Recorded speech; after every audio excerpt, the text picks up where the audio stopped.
السلام عليكم ورحمة الله وبركاته. يا جماعة، بجد المنظر يستحق يستحق فعلا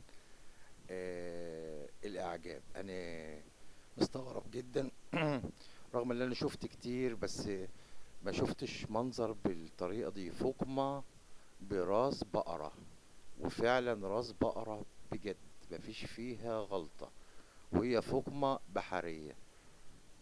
آه، شفت كتير بقى في خدع وفي تركيبات وفي حاجات ما تستحقش الواحد يعلق عليها انما المنظر ده فعلا يستحق اللي فعلا الاستغراب، ويستحق اللي احنا نذكر الله ونقول سبحان الله. ولسه ياما نشوف وياما شفنا، ولسه طول ما احنا عايشين هنشوف اكتر.